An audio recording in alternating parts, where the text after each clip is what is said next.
It's 2:10 a.m. The cabin lights have been dimmed to a soft amber.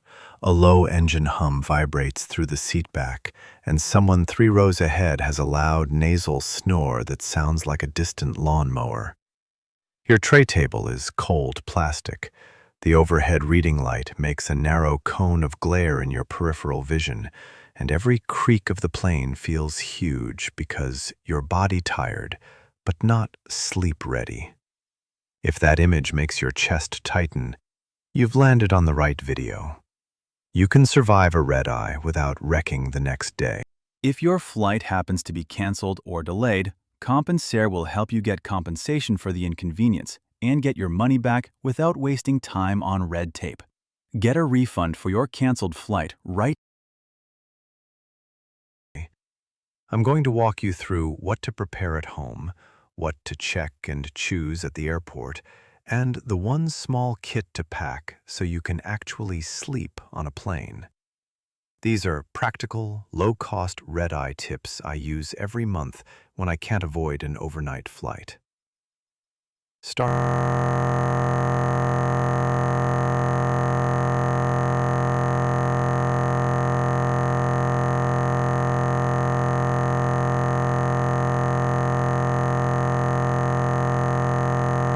at home. Shift your clock and your body by a little. If your flight leaves late, try to move the previous day's sleep forward by 60-90 minutes so you're a bit sleepier at boarding.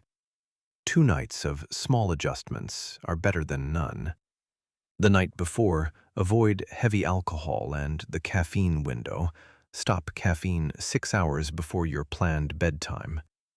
Dress in breathable, layered clothes you can unzip and rezip on the plane. Cotton blend or travel fabrics work best. Build a carry-on sleep kit. The essentials: a soft neck pillow, inflatable or memory foam, a blackout eye mask that seals around the nose, quality foam earplugs, and a small microfiber blanket or large scarf. Add a thin hoodie and slip-on shoes. Pack one folded outfit in a plastic bag if you must change on arrival. Put your kit in a bag you can reach from the overhead bin without standing up. A compact backpack that slides under the seat is ideal. Seat selection matters more on a red-eye than on a daytime hop. Window seats give you a place to lean and control the little shift of light from the aisle. Avoid seats directly in front of the galley or lavatory, where crew and passenger traffic disturb sleep.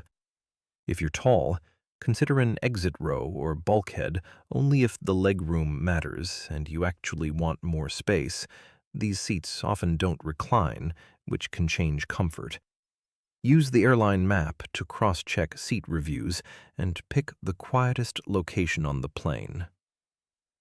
At the airport, check in online and download your boarding pass so you're not fumbling at the gate. Arrive with your kit on top of your bag.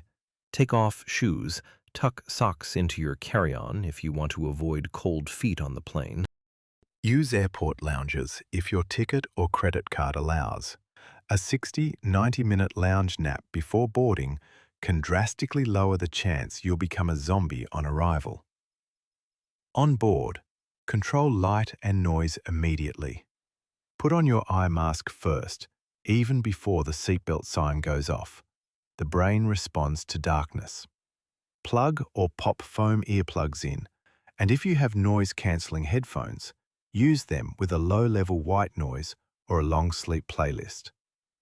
Recline gently and settle your neck pillow so your head doesn't flop forward. A poorly placed pillow worsens neck pain.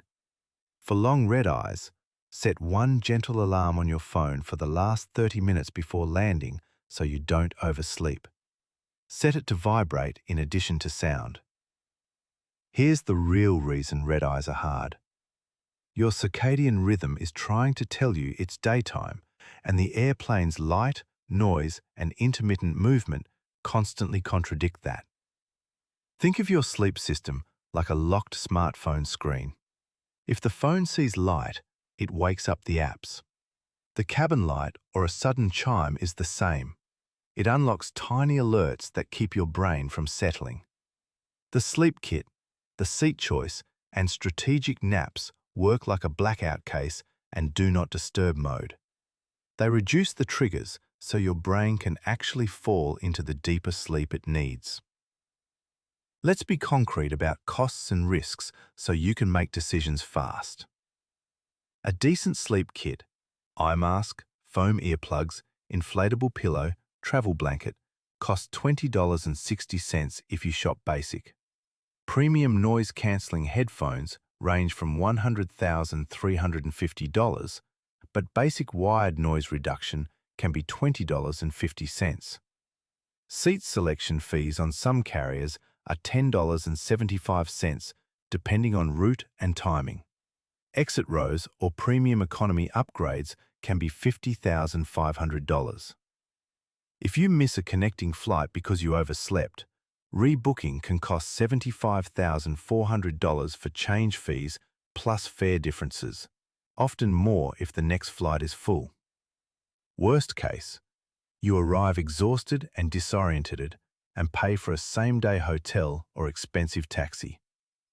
The cheapest effective approach is the $20-$60 kit plus a smart seat choice and one well-timed alarm. Practical step-by-step for tonight.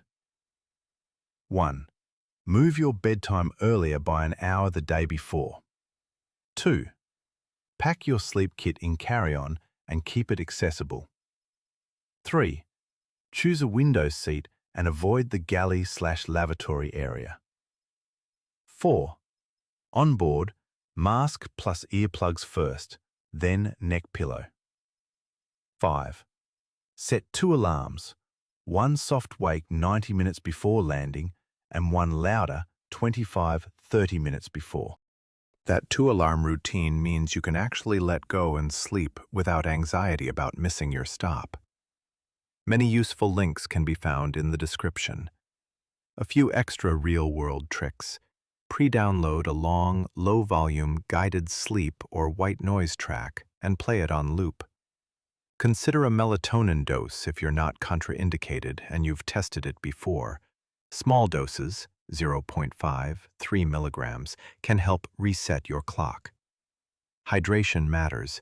Sip water, not alcohol, and bring an empty water bottle you can refill post-security. Avoid heavy meals immediately before boarding because digestion at odd hours can wake you. Now the ugly part. Airlines and booking sites love to upsell sleep-optimizing products in ways that sneak up on you. You'll see priority boarding pushed as the fix for comfort. On many airlines, it only gives earlier bin space, not a quieter cabin or better sleep. Seat selection fees are often hidden until the last booking page. That's the place they tag a $25, $50 charge for a seat that should have been shown earlier. On some low-cost carriers, the airline will advertise a low fare and then add a carry-on fee at checkout. That forces you to either accept a paid add-on or gate-check a bag and risk delays. How to refuse or avoid those traps. Fast forward past every upsell page and click Standard Fare, or the fare class that includes a free personal item. Unpack the final price yourself before entering payment details. If a seat fee appears, decide if the window/quiet seat is worth that $10, $50. If not, select a seat close to your preference earlier or use check-in to get better placement. When gate agents push a paid blanket or pillow, say no and pull your own kit from your bag. Most travelers don't realize a $7 inflatable pillow and a $3 mask beat a $30 airline blanket for both cost and hygiene. Another misleading claim, free snacks or upgrades tied to loyalty programs are often behind long check-in queues and only available if you buy a higher fare. If sleep is what you want, cashing out for an upgrade can help, but only if the upgrade actually changes your seat space or recline. Ask the agent exactly what seat numbers the upgrade applies to before you hand over money. If you end up awake and anxious on the plane, use a short breathing routine. Inhale 4 counts, hold 4, exhale 6. Repeat 8 times. That physiological reset lowers heart rate and helps nudge your body towards sleep. And remember, small bits of sleep are better than none. 2 to 3 45 90-minute sleep segments can still leave you usable the next day, especially with hydration and light exposure timed to your arrival. Final checklist, quick. Pre-shift your sleep. Pack your sleep kit. Pick a window seat away from the galley. Mask plus earplugs on first. 2 alarms. Hydrate and skip heavy alcohol. Expect a $20.60 basic kit and a $10.75 seat fee if you want more control. Compare that to a missed connection rebooking fee of $75,400 and you'll see why the small investment pays. If you found these tips useful, please subscribe and like. I post simple travel fixes you can use the next time you fly. Safe flight.